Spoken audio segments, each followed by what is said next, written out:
What's up guys, सुबह सुबह आप सबको पता लग गया होगा कि ईरान के ऊपर अमेरिका ने डायरेक्टली इन्वॉल्व होकर B2 बॉम्बर से कर दिया है वहां पर 3 न्यूक्लियर साइट्स के ऊपर हमला। तो देखते हैं पूरी वीडियो और इसमें रिजवान अहमद साहब भी बहुत सारी चीजें बताएंगे। तो चैनल पर नए हो तो प्लीज सब्सक्राइब, वीडियो कर दें लाइक। 1 2 3 गो। दूसरा दस्ता उड़ रहा था व्हाइट वैन बेस से, अमेरिका से, मसूरी से। यानी दिखाया गया कि प्लेन कहीं और जा रहे हैं और प्लेन सीधे अमेरिका के जो लगभग सेंटर में व्हाइट मैन एयर बेस है। आप यकीन करेंगे 172 फीट का इन बॉम्बर्स का विंग स्पैन है और डिटेक्ट भी नहीं होता, ये डिटेक्ट भी नहीं होता। हेलो नमस्कार, सत श्री अकाल, अस्सलाम वालेकुम। कैसे हैं जनाब? कल रात को साथियों जब इस वॉर को मैं कवर कर रहा था तो भ्रमित करने वाली खबरें आनी शुरू हुई, और जो खबरें आनी शुरू हुई तो हमारे भी कान खड़े होने शुरू हुए। भ्रमित करने वाली खबरें ये आ रही थी कि अमेरिका के B2 बॉम्बर्स अपने रिफ्यूलर्स के साथ साहब गोवान आइलैंड पहुंचने वाले हैं, फ्लाइट शुरू हो गई है। दूसरी सोर्स ये बता रही थी कि ये डिगो गार्सिया पहुंचने वाले हैं, सोर्सेज बता रही हैं। जब हमने पढ़ा कि ये कौन सी सोर्सेज बता रही हैं तो पता चला ओपन सोर्स फ्लाइट ट्रैकर जो होते हैं, जो एक प्राइवेट एंटिटी होती है कि दुनिया भर की फ्लाइट्स को ट्रैक करते हैं for investigative and research purposes. जब हमने ये देखा कि साहब ये खबर सारे इंटरनेशनल मीडिया पे चल रही है और सोर्स पढ़ने के बाद मुझे पता चला, तो मैं समझा कि भाई कुछ बड़ा होने वाला है, कुछ बहुत भ्रमित किया जा रहा है। क्योंकि कॉमन सेंस की बात है, जरा सी भी आप अकल लगाएंगे तो ऐसे मिशन पर जाने के लिए कोई अपने ट्रांसपोंडर्स ऑन नहीं करेगा। यानी ये चीज जानबूझ के दुनिया को, मीडिया को भ्रमित करने के लिए करी जा रही थी कि दुनिया की नजर इस तरफ हो कि ये जो फ्लाइट पाथ है ये डिगो गार्सिया की तरफ है या क्वाम की तरफ है। प्लेन वहां पहुंचेंगे, रिफिल होंगे, रिफर्निश होंगे, मेंटेन होंगे, उसके बाद जाके कहीं कार्रवाई शुरू होगी। और इसी बीच तीसरा एयरक्राफ्ट का और कैरियर निमिट्स भी मूव करना मिडिल ईस्ट की तरफ शुरू हो गया था। उसके बाद साथियों कल बहुत देर रात खबर आती है कि अमेरिका ने अनहोनी कर दी है, हिस्टोरिक मोमेंट है, और अमेरिका ने फोर्दो पर, नटांस पर और इस्फहान पर अटैक कर दिया है। जब फोर्दो के अटैक के बारे में पढ़ा तो अचंभित रह गया कि इस फोर्डो प्लांट में आप लोगों को बहुत दिन से चर्चा में है, मैं बहुत बार जिक्र कर चुका हूं, पहाड़ के बहुत नीचे जो हार्ड रॉक नेचुरल बंकर के अंदर था। 2 यहां पर विंडो शैफ्ट थी और 2 यहां पर एंट्रेंस थी। इतने दिन से यह अनुमान लगाया जा रहा था कि एक प्लेन 2 बॉम्ब कैरी करेगा B2 और वो जाकर इनकी एंट्रेंस पर दोनों बॉम्ब मारेगा। लेकिन बॉम्ब मारे गए हैं साथियों 30,000 पाउंड के 6। 30,000 पाउंड में जो वॉरहेड है, जो एक्सप्लोजिव है, वो है 5,000 पाउंड। मोटा मोटा लगा लें तो 2,200 किलो एक्सप्लोजिव एक मिसाइल में है। तो साथियों इन्होंने क्या किया कि इन्होंने विंडो शैफ्ट के थ्रू, जो 2 विंडो शैफ्ट थी, उनकी साइज बताया जा रहा है 8 फीट बाय 12 फीट। उसमें इन्होंने एक GBU guided bomb unit 30,000 pound मारा है और 2 एंट्रेंस में इन्होंने 2 GBU 57 मारे हैं। और ये चीज जब इन्होंने डोर पे, उनके गेट पे जब बॉम्ब मारा है, ये बॉम्ब कम से कम 60 मीटर अंदर जाता है, 60 मीटर उसके बाद ये फटता है, एक्सप्लोजन होता है। तो पहले बॉम्ब के बाद जो होल बना, वहां पे जो ड्रिलिंग हुई, उसका साइज आ रहा है साथियों लगभग 12 फीट बाय 15 फीट। क्योंकि ये बाहर एक्सप्लोड नहीं करता साथियों, बाहर इसका उतना ही होल बना जितना इसने अर्थ क्रस्ट को या पत्थरों को अपने प्रेशर से, फोर्स से रिमूव किया और अंदर जाके फटा। उसके सीधे उसके मात्र 8-9 सेकंड बाद दूसरा बॉम्ब उसी होल में घुसता है साथियों, और जाकर जो फाइनल जो रिपोर्ट आ रही है कि पूरी तरीके से जो प्लांट था वो निस्ते नाबूद हो गया है। मिडिल ईस्ट से और सऊदी अरेबिया की भी खबर आ गई है। That is a big relief कि रेडियो एक्टिविटी लीक नहीं हुई है। साथियों जब इतनी चर्चा में है आपका GBU 57, इस पे मैंने पहले भी एक दिन वीडियो बनाया था, और B2 बॉम्बर, तो इस पे थोड़ी सी चर्चा कर लेते हैं। आप बहुत ही यकीन खतरनाक करेंगे है ये। 172 फीट का इन बॉम्बर्स का विंग स्पैन है। 172 फीट को मीटर्स में कितना कन्वर्ट बड़ा कर चौड़ा है लीजिए। ये, कितना और चौड़ा। टोटल इसकी लेंथ 69 फीट है और ये 17 फीट ऊंचा है, लगभग आप कह सकते हैं 2 माले ऊंचा। और जो GBU 57 है वो 20 फीट लंबा एंड 30,000 पाउंड का एक बॉम्ब है।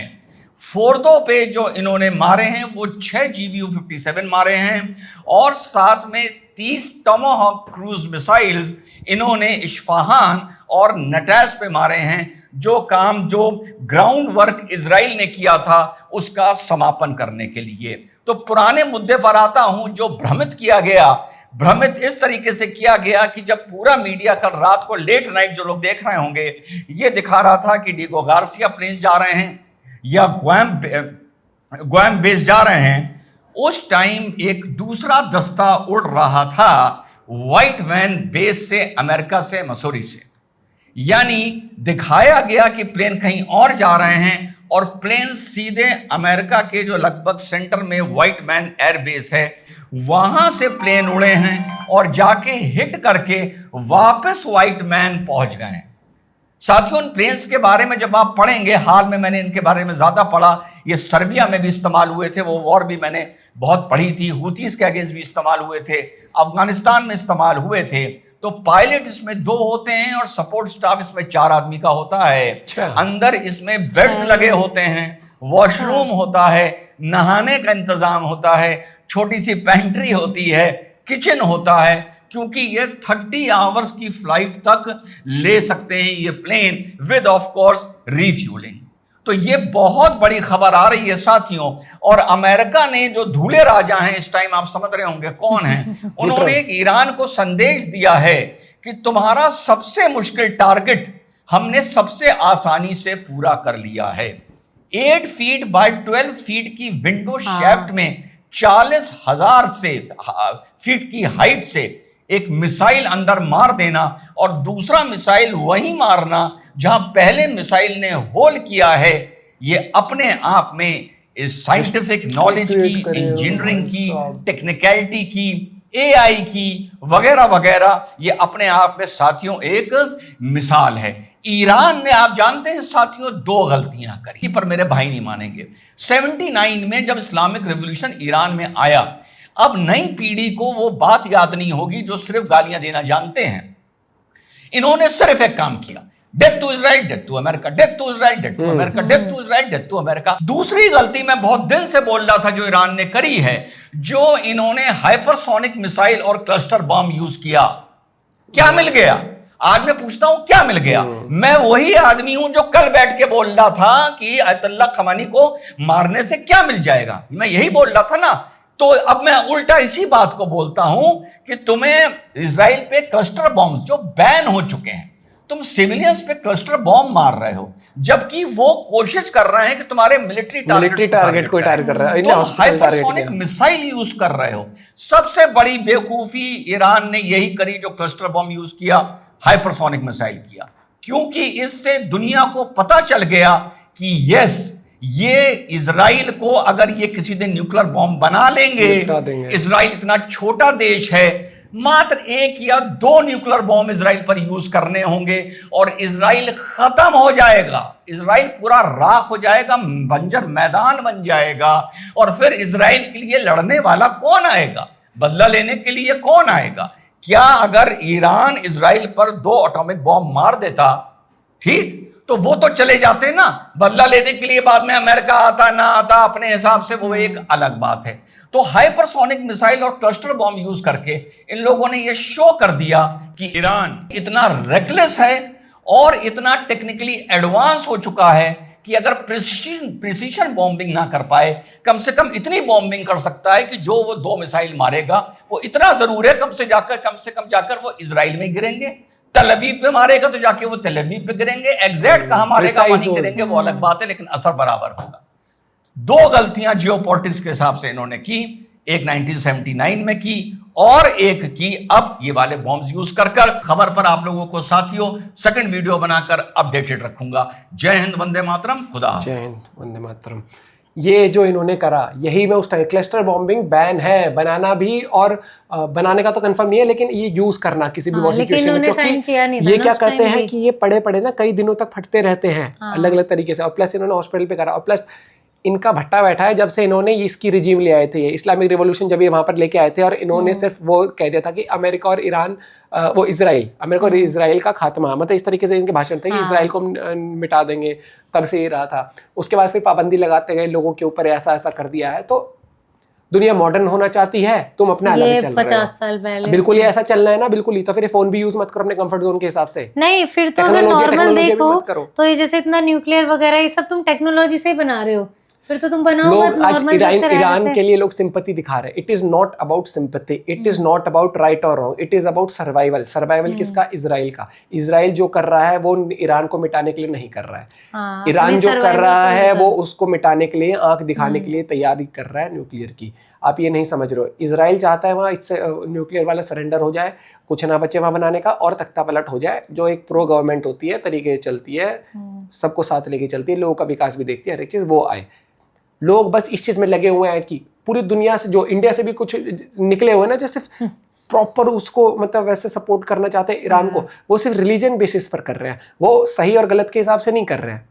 मतलब सपोर्ट करो मत करो ठीक है, लेकिन आप एक चीज ये डिनाई नहीं कर सकते, इजराइल अपने अस्तित्व की लड़ाई लड़ रहा है, अपने सर्वाइवल की लड़ाई लड़ रहा है। उनको पता है कितनी जाहिल मानसिकता है वहां पर, कि वो निपटा देगा इजराइल को, ठीक है। और जिस दिन न्यूक्लियर पावर बन गई तो फिर तो वो आंख अमेरिका को एक सेकंड में दिखाने लग जाएगा कि तुम कुछ करोगे हम न्यूक्लियर डाल देंगे तुम्हारे ऊपर भी, ये वो ये चीज समझना होता है, परखना होता है चीजें। अमेरिका ने जापान के ऊपर गिराया था, याद है आपको क्या हाल हो गया था, लेकिन उसके बाद आज आप देखोगे तो अमेरिका और जापान के रिश्ते बहुत अच्छे हैं। हाँ। ठीक है, वो चीज होती है ना, जापान से कोई बदला लेने के लिए निकल रहे हैं ना कुछ निकल रहा है, ये क्योंकि जापान है, मानसिकता भी होती है मतलब देशों की कि एक वॉर का एरा था वो हो चुका है, अब नहीं है। This is not an era of war. ये वहां की सरकार सिर्फ वॉर का एरा लेके अपने देश की, अपनी इकोनॉमी को भट्टा बिठा रखा है। आम लोगों को फ्रीडम नहीं है। लड़कियां चाहती हैं बाल खुले रखना तो उनको वैन में भर के उठा के ले जाते हैं वहां पर। प्रोटेस्ट आए, बहुत सारे आए हैं, दबा दिया जाता है वहां पर, बहुत सारी चीजें। लेकिन देखते हैं क्या लेटेस्ट डेवलपमेंट और भी आती हैं। अपना पॉइंट ऑफ व्यू आप लोग भी शेयर कर सकते हो। Bye bye, take care.